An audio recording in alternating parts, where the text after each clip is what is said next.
Hello. We are living in an era where there is always a fight between whether to read or to watch. And increasingly, I see that the battle has been won by the group of people who would like to watch, and that number is also increasing. I happened to read a survey from the United States some time ago, maybe a couple of years ago, where people said that, they can imagine living without food or water, but they said they definitely require Netflix subscription to continue living.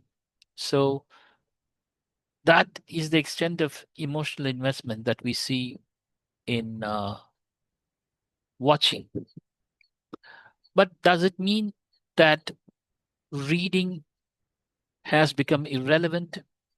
Some people like to think like that, but let me tell you something, and I'm sure this is something that all of you know. It's not as if I'm the first person to point it out, that nearly all of the web series that you watch on Netflix or in other OTT platforms are sourced from books.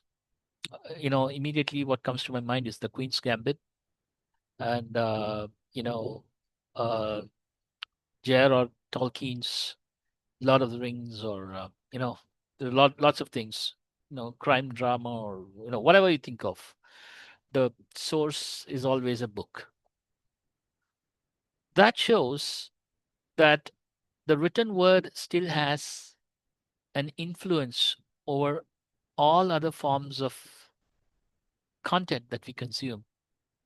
And why written word still matters a lot. You might think that I'm talking about the written word because I happen to be writing a newsletter or I happen to be a journalist and so on. Well, I can tell you that I'm basically a reader, and all the other identities emerge from the fact that I'm a reader. So my defense of written word is basically from the fact that the written word has a greater impact than anything that you see. Let me explain a little more. If you look at a scene being captured on a web series, most of the times you don't understand the uh, dialogue. You're absorbed by the scene, and the fact that the visual sense is the most dominating sense for any human being would mean that you know every other aspect of a video takes a backseat. You look at the scene, how captivating it is, and how you know tension filled it is, and all that. It gives no room for imagination. Whereas if you read, the word triggers imagination. You know, I'll give you an example. I have never seen a prison, but when I read The Green Mile, uh, okay, I know that some people in the United States think that it's too sentimental among Stephen King novels, but I'm not getting into that part. I'm only talking about, uh, if you're not a prisoner, you're unlikely to understand, how a prison works. And Stephen King is not giving you a nonfiction account of what a prison is all about or what being in a death row is all about. But the emotions of what it is to be uh, on the death row, and how the guards of that particular section need to behave, uh, and how they're emotionally tuned. Okay, how do I know all this? I mean, am I even right?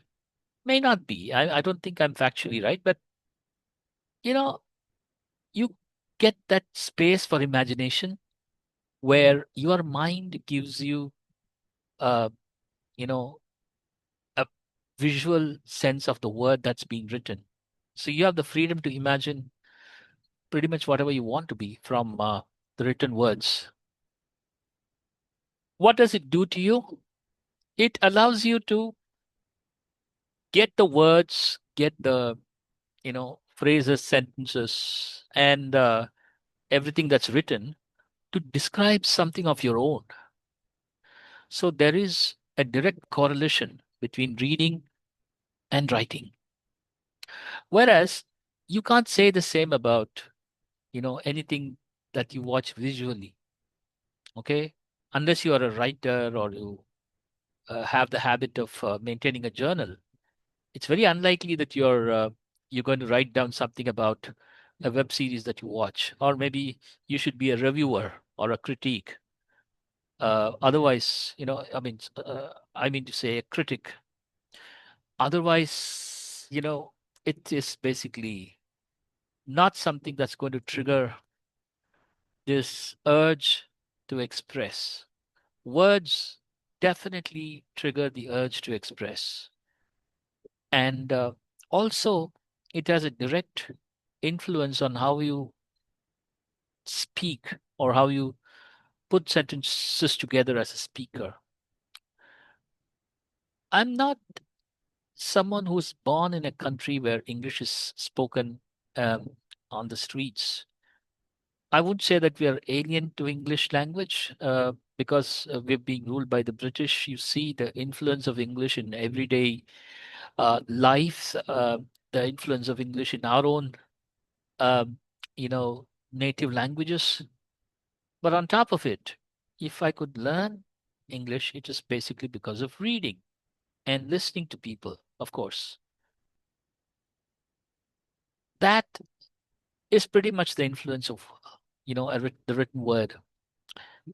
And I tell you, this is something that you won't believe if you really think that a web series is much better than a book. A book has the ability to really shake your foundation. It can penetrate deeper into your soul, something that a visual medium won't be able to do for a long time. For example, if you see a Schindler's List, it may have an impact for some time. Maybe there are some scenes that linger, but basically, I don't know. I mean, since I don't watch movies that much, I may not be able to imagine, whether you just go back and keep watching that movie uh, all the time. Whereas, whenever I read The Green Mile or Tuesdays with Maury or The General's Daughter, and I have my own set of favorite books, and when I go back and read all of them, uh, I get a different sense of it. I get different meaning out of it every time I read. Probably the first time, you read something, you kind of miss out on a certain sentence or a certain movement or a certain action or a certain dialogue or a phrase that you notice when you read for the second time. So there are layers to a book, uh, very deep layers, which you don't probably get to see in a movie. Uh, Again, I'm very biased towards books, or probably it might appear so, but unless you read books, you won't be able to understand what I'm talking about. And that's why, reading makes you eloquent. Before I end this video, I want to just bust a myth for you. You know, I want to bust this myth that books are something very cerebral, very intellectual, that one has to read. One reads because, it is a sort of an intellectual exercise. That is a myth. It is as entertaining as watching a web series, only that, you should provide that space and time for books to grow into you. If you don't do that, probably this exercise won't help you. But if you give that time and space to a book, it grows into you. Probably it can grow too much into you. That's why even today people love Russian literature. I don't want even uh, to go close to Russian literature, because Russian literature is something that I'm not fond of. I'm more towards the American and British literature, or Australian or Canadian. I'm much okay with all of them. And Indian literature, to be very honest, because I also read a lot of the novels in Tamil, and they are much absorb, engaging, and um, emotionally, you know, very uh, gratifying sometimes, and of course distressful a lot of times. So, if you read books, the contrary is true. It's not that it's going to not engage you; it's going to actually engage you too much that sometimes you're afraid of even uh, getting into certain genre, or certain literature from a certain region of the world. So I would say that whether you write or you don't write, whether you are in a different kind of a profession, or a kind of a line of work that doesn't require reading, it's okay.